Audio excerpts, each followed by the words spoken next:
अस्सलाम वालेकुम everyone, welcome back to story world. आज मैं आपके लिए लेके आई हूँ लेकिन एपिसोड 13। लास्ट एपिसोड में हमने देखा कि दुरैन की शादी में दबीसा अपनी शरारतों में मसरूफ़ थी। इतने में एक दाना औरत आती है और वो दबीसा के बाजू से उसका ड्रेस पीछे करती है और कहती है कि इसको तो कोड हो चुका है। चलें अब आगे स्टार्ट करते हैं। दबीसा ने अबद का पीछा करती एक गहरी सांस ली। दाना औरत की आवाज़ वहाँ मौजूद हर जी रूह की समात तक पहुँच चुकी थी। पेट पर हाथ रखकर दौरा होता दूल्हा तक चौंक कर सीधा हो चुका था। जितने लोग उसके करीब खड़े थे, इसकी सहेलियाँ, शादी में शरीक दूसरी लड़कियाँ, औरतें और कुछ बच्चे, 2 बच्चियाँ तो उसके लिबास के कोनों के साथ खेल रही थीं। वो तक बदक कर पीछे हटी थी। एक लम्हा लगा और वो भरी दुनिया में अकेली रह गई। उसने अपनी दूधिया कहलाई से रेशम सिरकाया और उसे ऊपर तक सिरकाती चली गई। वो उन धब्बों को देखना चाहती थी जो खड़े खड़े उसे नामुराद बना गए थे।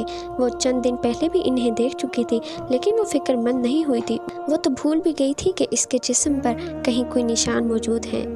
एक के बाद उसने दूसरे बाजू से रेशम सिरकाया। सब उसे देख रहे थे। बदबख्त, मैं तुझे जिंदा नहीं छोड़ूंगी। मेरी दबीसा को तूने कोड़ी कहा। कहीं बहुत पीछे से माँ भागती हुई आई थी। माँ ने उस औरत के मुंह पर हाथ का पंजा ऐसे फेंक के मारा था जैसे इसकी खाल उधेड़ लेंगी।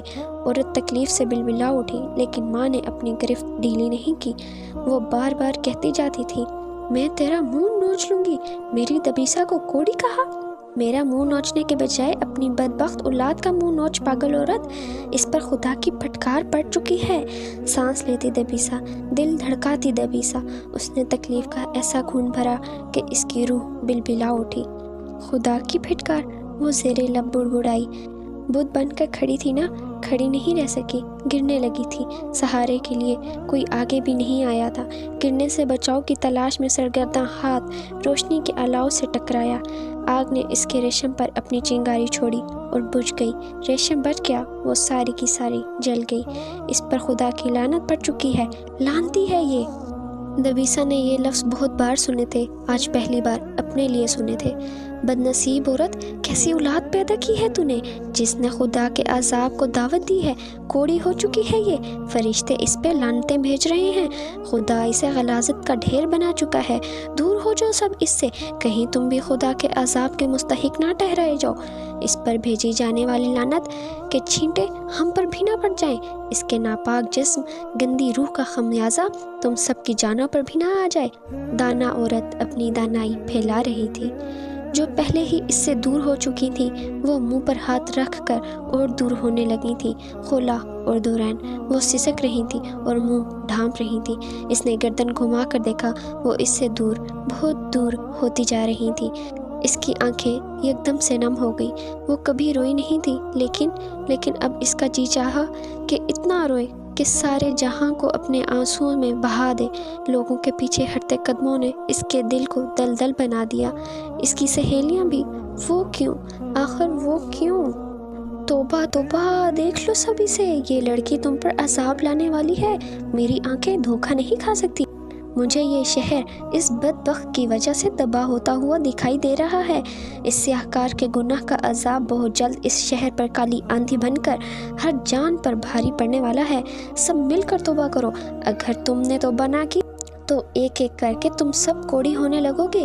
अपने गुनाहों के लिए रो, गिड़गिड़ाओ और कोर्ट से पनाह मांगो। इसके गुनाह का खुदाई कहर हम सब के सिरों पे मंडलाने लगा है। ए खुदा, हमें अपने पनाह में रख। ए खुदा, ए खुदा, ए खुदा। ज़ेरे लब दबीसा पुकार रही थी। माँ अपने होश खो रही थी। बच्चों में खेलता इसका भाई, वो अपना खेल छोड़कर माँ का पल्लू खींच खींच कर पूछ रहा था, माँ, हमारी दबीसा कोड़ी हो गई है। माँ, माँ, क्या हमारी दबीसा? माँ। सफ़ेद रेशम हवा में फड़फड़ा रहा था। माँ से जवाब ना पाकर वो इसकी तरफ आया था। दबीसा, दबीसा। वो रोने लगा था। इसका हाथ खींच रहा था। उसने अपना कोड़ हाथ भाई से अलग किया। वो अपने हाथों से इसके गीले गाल पूंछना चाहती थी, झुककर इसका मुंह चूमना चाहती थी, लेकिन अब वो ये नहीं कर सकती थी, क्योंकि अब तो वो कोड़ी हो चुकी थी। क्यों अब वो सिर्फ दबीसा नहीं रही थी। दबीसा, बोलो ना, वालिद की जान, बोलो ना। वो सिसक रहा था। वालिद की जान अब इनकी जान लेने वाली थी। दबीसा, मेरी प्यारी दबीसा। उसका रोना इतनी जल्दी हिचकियों में बदल चुका था। बेचारा कोढ़ से कैसा खौफजदा था। हाँ, मैं कोढ़ी हो चुकी हूँ। सारा शहर जो कभी इसकी जुर्रत का गवाह रहा था, इस वक्त इसकी बुज़दिली का गवाह हुआ था। इसकी कपकपाती कमज़ोर आवाज़ ने इसका पोल खोल कर रख दिया था। दबीसा, दबीसा, वो इससे कहना चाहता था कि ऐसा नहीं हो सकता।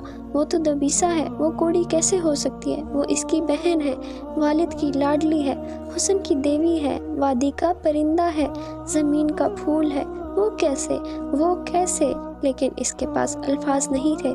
वो इसके नाम की तकरार किए जा रहा था। फिर वो इससे लिपट गया। वो छोटा था लेकिन कोढ़ और कोढ़ी के नसीब से अच्छी तरह वाकिफ़ था। वो रो रहा था कि शायद ये नसीब बदल जाए, इसकी दबीसा कोढ़ी ना रहे। दोनों बाजू इसके गिर्द लपेट कर वो ये तसल्ली कर रहा था कि इसकी दबीसा कहीं जाने वाली नहीं, कहीं नहीं। घाटियों पर खुदा का कहर बरसे, आसमान की बिजली गिरे, इसकी दबीसा वहाँ क्यों जाए? ज़मीन दलदल हो और घाटियाँ इसमें गर्क हो, इसकी दबीसा।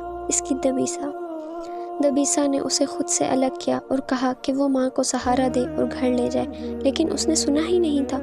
वो फिर से फूट फूट कर रोने लगा था। हथेली से अपनी आंखें रगड़ता जाता था, शिद्दत से हिचकियां भरता जाता था। उसने माँ को सहारा देकर खड़ा करने के बजाय शादी के घर से दूर भाग जाना चाहा, वालिद के पास।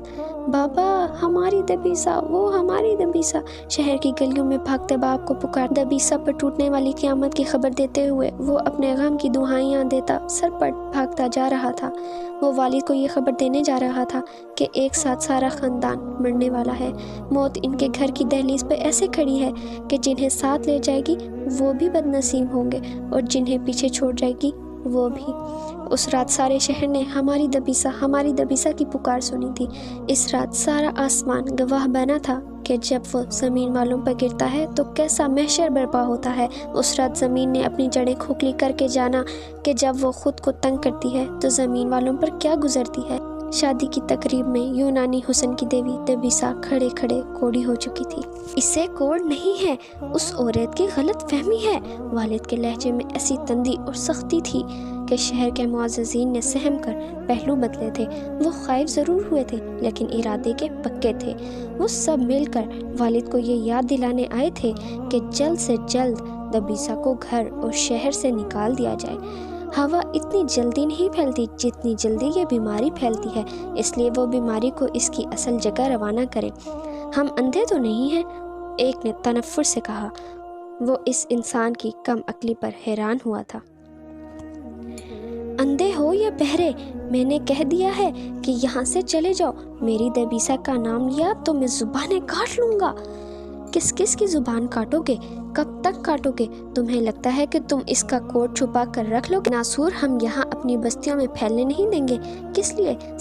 सारे शहर में वबा फैल जाएगी। तुम चाहते हो कि सारा शहर कोढ़ी होके मरे? इसे ये बीमारी नहीं है तो वबा कैसे फैलेगी? वो सबकी आंखों में आंखें गाड़ कर पूछ रहे थे, तुम किसे धोखा दे रहे हो, खुद को या हमें? ठीक है तो बुलाओ फिर दबीसा को, हम खुद देख लेते हैं। वो किसी के सामने नहीं आएगी। तुम सबको यहाँ से जाना होगा। हम तुमसे नरमी से बात कर रहे हैं, इसका ये मतलब नहीं कि तुम अपनी मनमानी कर सकते हो। इस शहर के कुछ कानून हैं, असूल हैं। हम एक के लिए पूरे शहर को कोढ़ का तोहफा नहीं दे सकते। जान हलक में ही क्यों ना अटकी हो, इंसान अपनी गलाजत नहीं खा सकता। तुम भी इस गलाजत को ना चाटो, जल्दी करो। मैं तुम्हारा खून पी जाऊंगा जो दबीसा को गलाजत के साथ पुकारा। वालिद हलक के बल धाड़े थे। अपनी आवाज़ बुलंद करके तुम हमें डरा नहीं सकते। इसका हाथ पकड़ो और इसके शहर की तरफ रवाना करो। कैसा शहर? कौन से लोग? मैं सारे शहर को आग लगा दूंगा। निकलो यहाँ से। तो तुमने मान लिया कि वो कोढ़ी हो चुकी है? हाँ हो चुकी है, हाँ हो चुकी है। अब दफा हो जाओ यहाँ से। वो एक एक को धक्के दे देकर घर से निकाल रहे थे। एक ने इनका हाथ पकड़कर इनकी शिद्दत पसंदी को रोकना चाहा था। 3 साल पहले शहर के मुअज़्ज़िज़ीन मेरे घर भी आए थे, 11 साल बहन के लिए। उन लोगों में से एक तुम भी थे। तुमने कहा था कि हर बीमारी का एक इलाज होता है।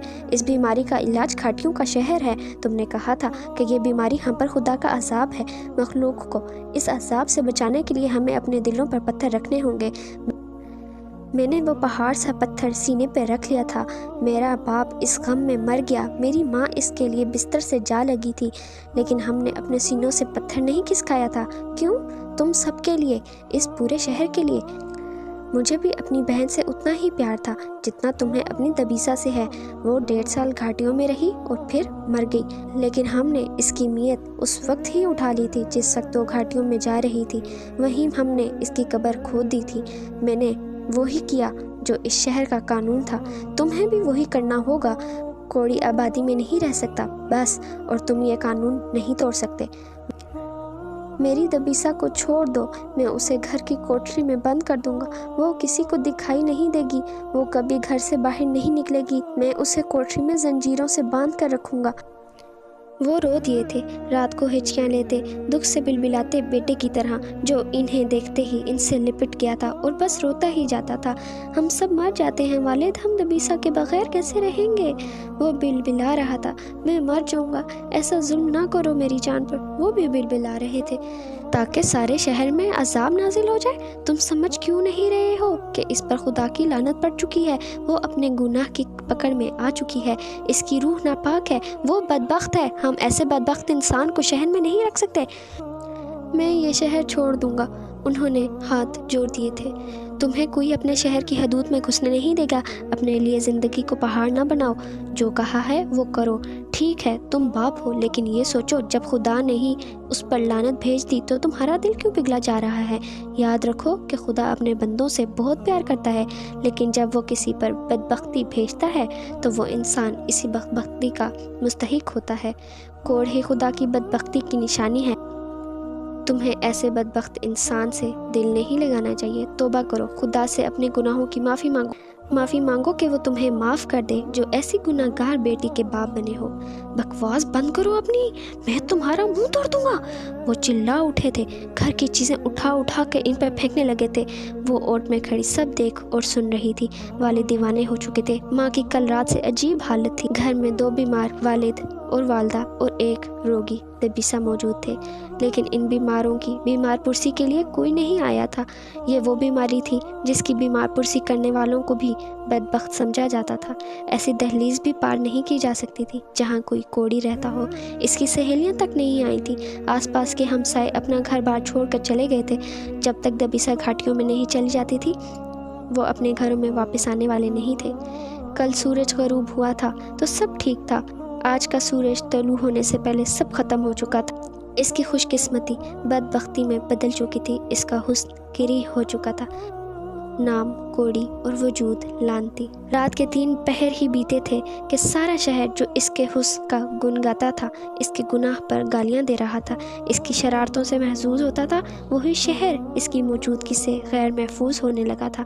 جو مرد اسے عقل و شعور کی دیوی کا لقب دیتے تھے وہ مرد اسے اب گناہوں کی پوٹلی کہہ رہے تھے۔ لڑکیاں جو اس کی جرت پہ فدا تھیں وہی لڑکیاں اس کے سائے سے بچ کر دور کھڑی تھیں۔ کوڑ کے سمندر میں ہر تعلق ریت تھا، ہر رشتہ بے بس تھا، ہر خوبی بدبختی تھی۔ ایک لمحہ لگا اور سب ختم ہو گیا۔ دنیا کی کوئی طاقت اس کے کام نہیں آ سکی تھی۔ جب باپ کا اختیار، ماں کا پیار ہی کسی کام کا نہیں رہا تھا تو باقی دنیا کی کیا حیثیت تھی؟ اسے کوئی نہیں بچا سکتا تھا تو پھر کون بچا سکتا تھا؟ اصل طاقتور کون تھا؟ کس کے پاس تھا ہر جان کی تقدیر کا اختیار؟